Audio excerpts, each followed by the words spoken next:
Welcome back to Made to Be Whole. Stay tuned for a conference recap on the role of genomics in our health. Made to Be Whole is intended for informational purposes only. It's not intended to replace the advice or care of a licensed healthcare professional. Participating in this podcast does not constitute a provider-patient relationship with Krista Michener, AHP Integrative Health, or any of the guests featured on Made to Be Whole. Krista Michener, AHP Integrative Health, and any featured guests aren't responsible for any losses, damages, or liabilities that may arise from use of information obtained in this podcast or associated materials. Please consult a healthcare professional for any health-related concerns that you are experiencing.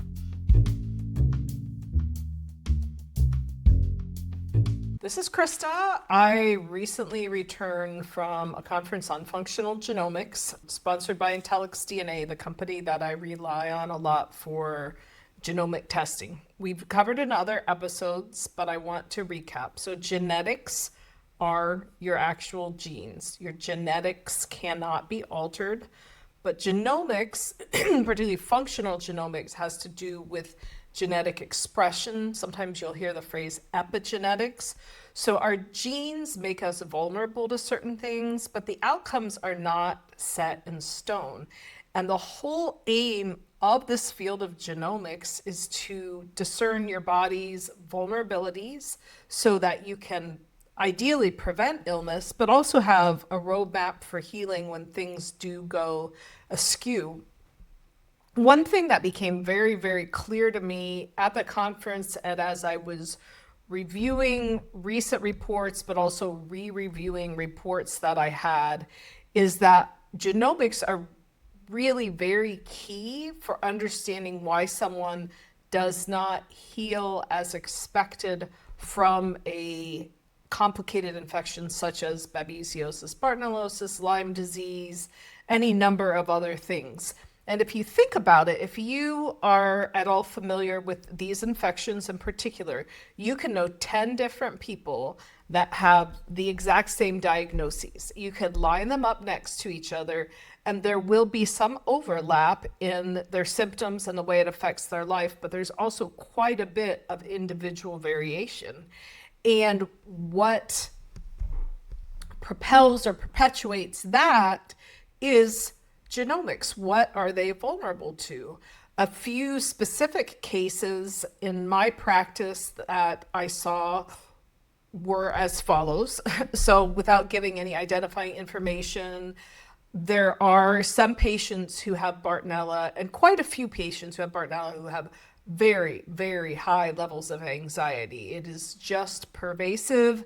It can even cause a schizophrenia or bipolar type presentation. Not saying that is the only cause, but it can mimic that. But then why is it that I can have someone else who has Bartonella who has no increased anxiety? They don't have racing thoughts. They don't have anything else. Well, I'm finding that of my patients who are willing to do this testing, which is a cheek swab, those who have heavy psychiatric side effects or psychiatric presentations of the infection have a lot of genetic vulnerabilities for that. You'll comb through their report and you'll see, okay, they underproduce norepinephrine, they overproduce dopamine, their serotonin receptors or this pathway or that pathway are adversely affected. So these are our vulnerable areas or weak spots. If you go back to the concept that an infection will go where your weak spots are, and you think of something that's very mechanical and easy to visualize. If you have someone who's had a traumatic brain injury, we do see that they're more likely to have neurological symptoms. If you have someone who had maybe a hip injury or a knee injury, they have a physical weak spot, their symptoms are frequently worse in that area. Your genomics you can't see. We don't know what your genes are by looking at you, but they are what constitute your weak spot. I have one patient who has, since getting these infections several years ago, have very irregular movements that are really, really distressing, some head jerking, other things that have been very, very disabling.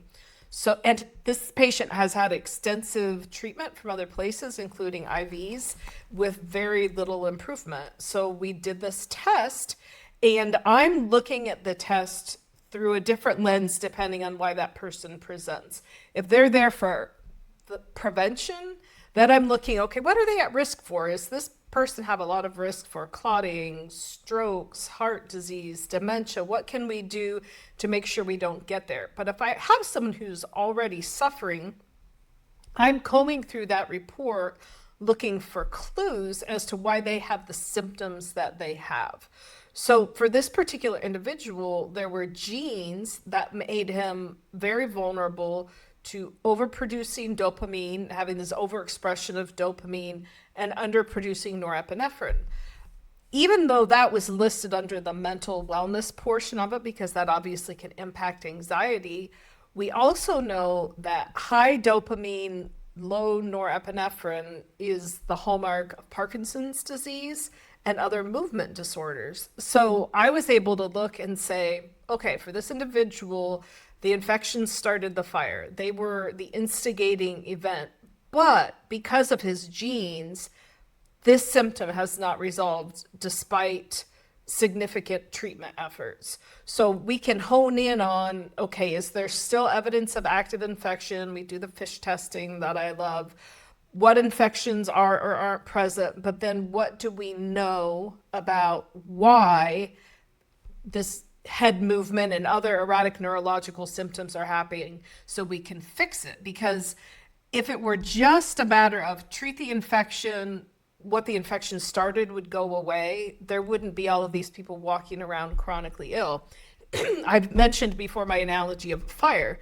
You can have a massive fire, you can put out the fire, but it doesn't mean we move back in the house. You can have an earthquake, the earthquake ends, but there's still been structural damage, and you've got to go through and repair things before it's inhabitable again. You can have a chronic infection, you treat the infection and don't have improvement.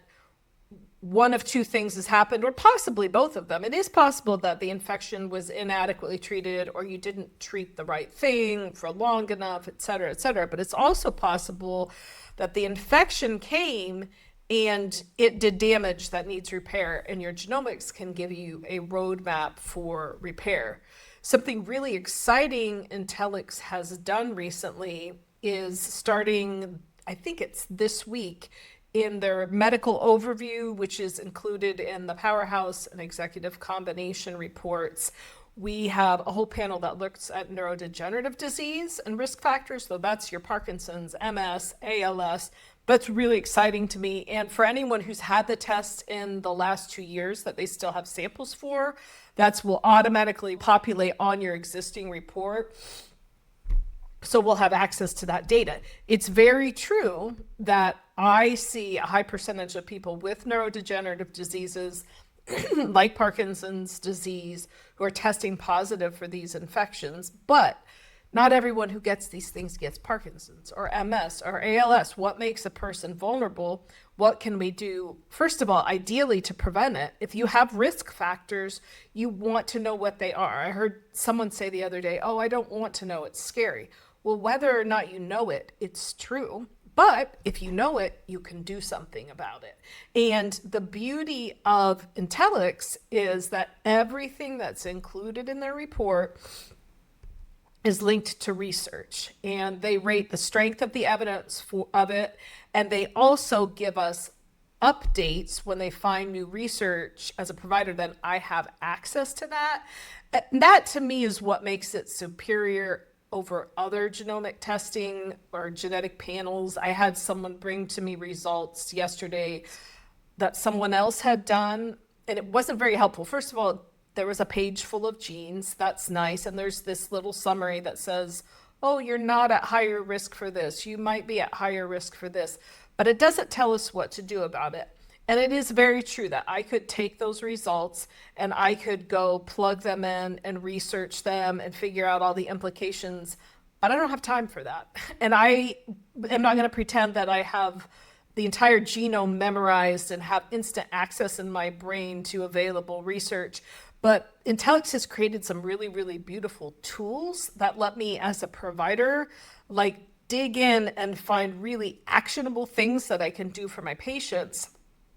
And then the thing I really like about this conference that I got back from that's unique from other conferences is that they don't offer CMEs, continuing medical education, and you may say, hey, that's fishy, why not? Well, I'll tell you why. For me, that's awesome, because when you go to a conference where you get your CME or CEUs, whatever your discipline is, they are very limited in what can qualify for that. So it's not that you can't get good information at those conferences, but they can't use brand names, they can't talk off label, there's very little they can say about supplements if there's not published research.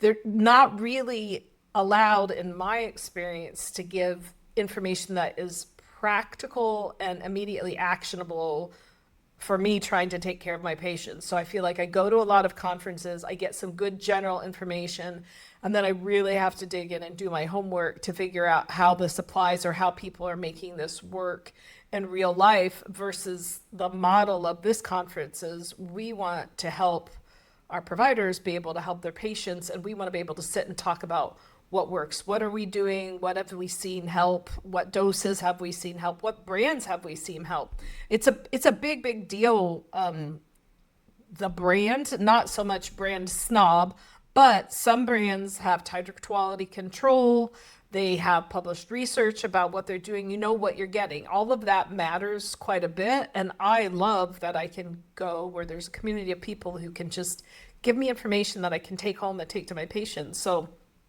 based on things I was learning there, I was going back through reports of people who have already been tested, who I felt like, oh, I'm pretty sure this applies to patient X. Let me see what their genes say. Yes, I was right. And I shoot them a message and say, hey, I was at a conference, I learned this, let's try this new thing. So it's like a living, breathing document. And I think it's a really, really worthwhile investment. And it's interesting, there was a midwife there who has been using it just for about a year, but has already done about 70 tests and has basically changed her entire practice to this model of using genomics to help people, especially kids with special needs. And she said something that was really interesting, because the testing is expensive. So depending on what panel you do, and then how the provider packages it, if they include your follow-ups with the cost of the test, but you're talking at least a couple of $1,000s. And it was interesting because she lives in a community where there's a great deal of poverty, and where she said like the average annual income is around $40,000 a year. And she certainly doesn't charge as much as people who are in California or in some bigger, wealthier communities, but she still charges, I think it's $4,000 for her package that includes the testing and certain follow-ups and gives them all this material. And she said, when people talked about money, well, how do you justify asking people to spend money when you know that they don't have money? And she said, I wrote it down, she said, believe in them being enough to figure out their own life and their own circumstances. And she's gone to fundraisers that some of these families have had that are trying to like raise money so they can do the testing for their child. And she is like by no means absolutely rolling in it. She's providing for herself and her family and doing well, and this has helped her. But it was a really good mindset for me to realize that we don't have to take on the weight of everything that's behind someone trying to do something. So one thing I struggle with as a provider quite a bit is you feel the weight of everything an individual or a family is dealing with. So you feel the weight of their financial situation, their health, their relationships, how this has impacted so many things. And then you just feel kind of crushed because you're trying to make recommendations and you're trying to make decisions based on all of those factors. But in a sense, I'm not really doing my patients a favor by doing that. I just finished reading a book called The Frozen River, and it's historical fiction about Martha Ballard, who was a midwife in the 1700s who delivered over 1,000 women and did not lose a single woman in childbirth, which is unheard of.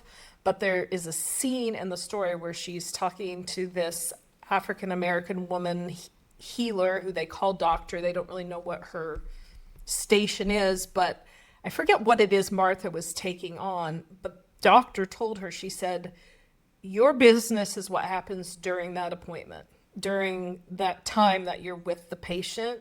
What happens after that is on their shoulders. And I think that's an important thing for me as a provider to realize, but also as patients and consumers to realize what I can do for you and which things rest with you.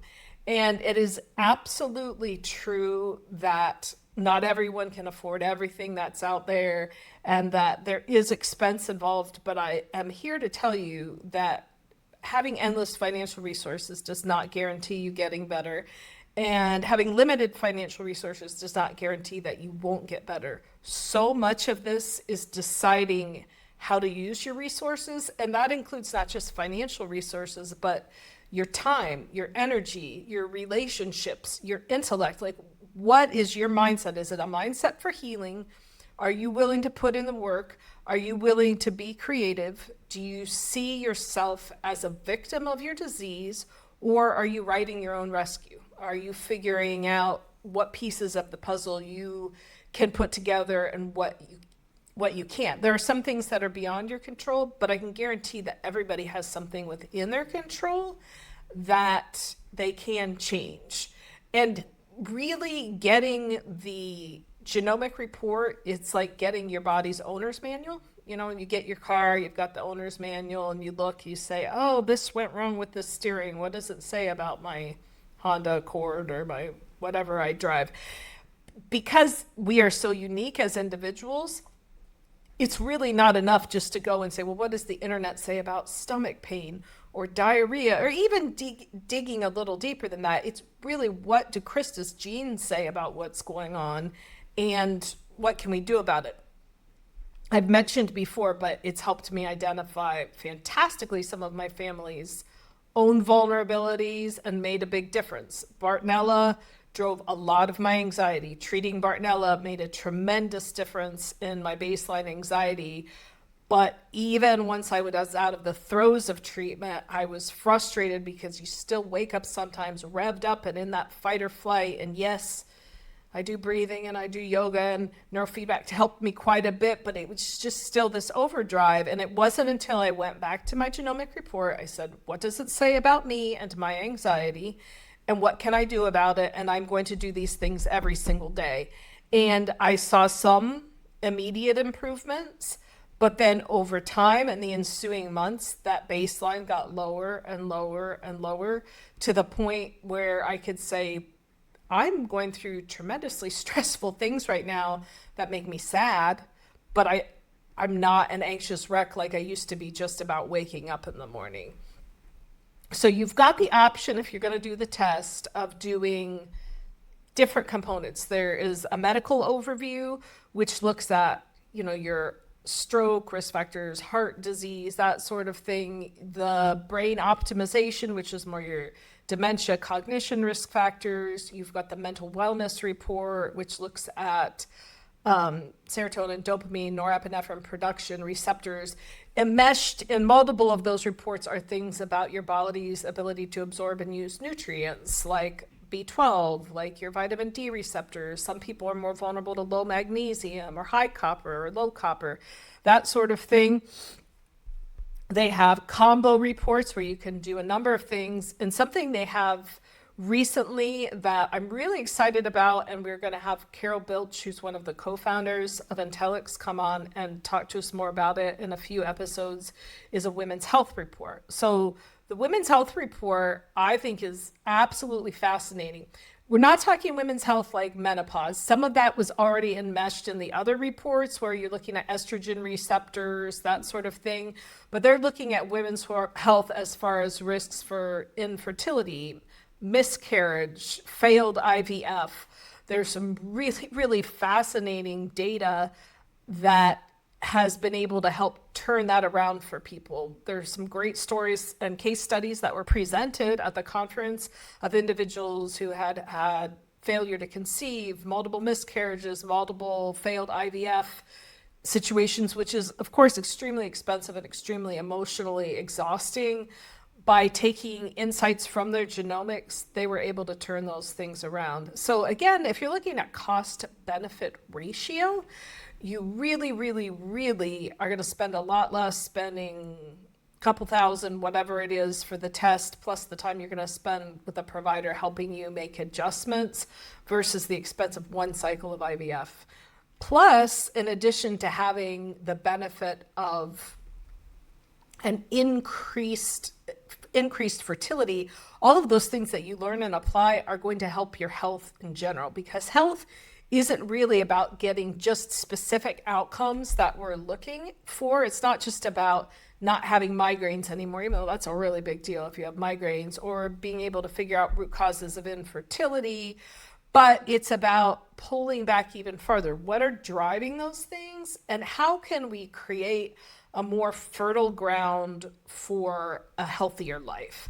And that's what I'm very excited about. I came back from this conference much, much more excited and enthusiastic about what this can do for my patients, especially my chronic infection patients. I have started to tell people, because I have more confidence with the test and I feel like I'm doing better with it, especially if you've already been diagnosed and treated and you're not where you want to be, let's figure out why you're not getting better. It could be inadequate treatment, but it very well could be that there's something else going on, that in addition to really good treatment for that infection, we need to figure out why your body is responding in this specific way so that we can put Humpty Dumpty back together again. But best case scenario, so we can get Humpty Dumpty off the edge of the wall, we can prevent the fall in the first place. So a little teaser about the next few episodes. In the next episode, I'm just going to be going through my notes from the conference and sharing specific pearls, just insights, things that I've learned that I think will be helpful to you, or might be a little teaser for a condition that you're dealing with, but also can share some of the utility of the testing. We're going to have another case study after that.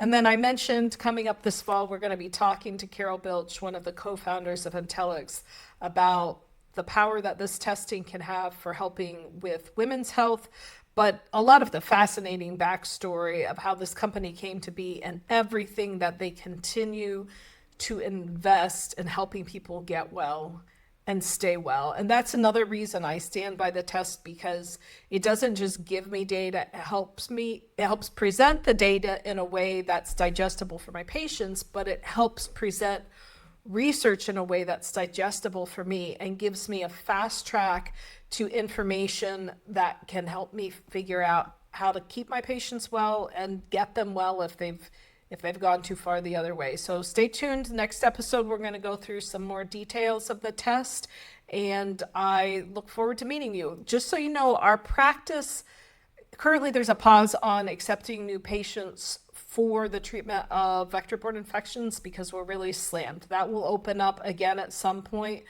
But what we are going to do in the meantime is accept people for genomic consults, neurofeedback, and micronutrient testing and replacement. The reason is those are things that we can do and do a lot to help you, but we are not overextending ourselves. We want to be able, when we accept a patient, to give them the best care and respond to all of their needs. So when I have a patient that comes to me with these chronic infections, many of them also have a lot of longstanding sequelae from that, meaning they have symptoms or chronic conditions that have developed that also need managed, and they have an infection that needs treated and monitored, and they may have other health conditions that they're asking us to take on. And I don't mind being a medical home for someone and helping do all of that, but it's very, very time intensive. And so even though I know there are people who are disappointed because we're having to put a pause on things before, what we don't want to do is have a practice where you come and I'm trying to see as many people as want to be seen, and I'm having to push you out the door faster than you need pushed out the door, because then we're not giving you the best quality care. I would really much rather take the number of patients that we can manage, do a really, really good job, get you well, and then continue to accept people. So if you decide to come into the practice for one of these other services, be it neurofeedback, nutrient testing and treatment, or the genomics, what our role will be is to help, well, obviously with neurofeedback, provide the service, but with the nutrients and or genomics, we can do the test, we can help you interpret the test, we can make recommendations. We'll meet with you periodically to see how those things go and make adjustments to your treatment plan, but we won't be taking over the prescribing of all of your medications and the treatment of infection, that sort of thing. If you choose to come on board for one of those services, then you will have first priority when we do start accepting patients for primary care and infection-related primary care when that availability happens. Just be patient with us. I know it's frustrating, but I really, really want everyone who comes through my door to get the type of attention that they need. And I'm stretched kind of thin right now. Thank you for your attention. I look forward to talking to you more about the things I learned from this test. And remember to have hope, because you were made to be whole.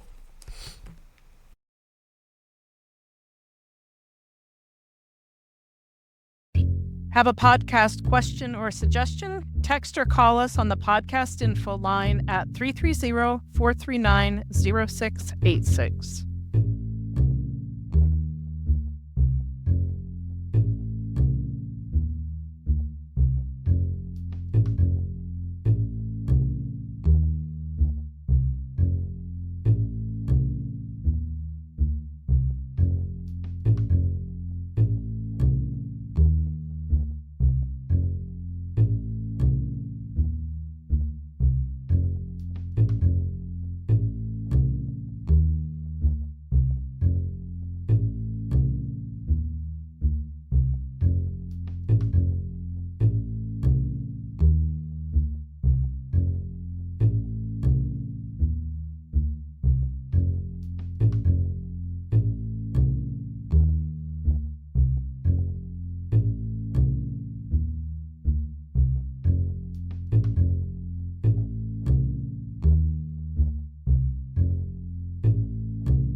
Thank you for spending time with me today.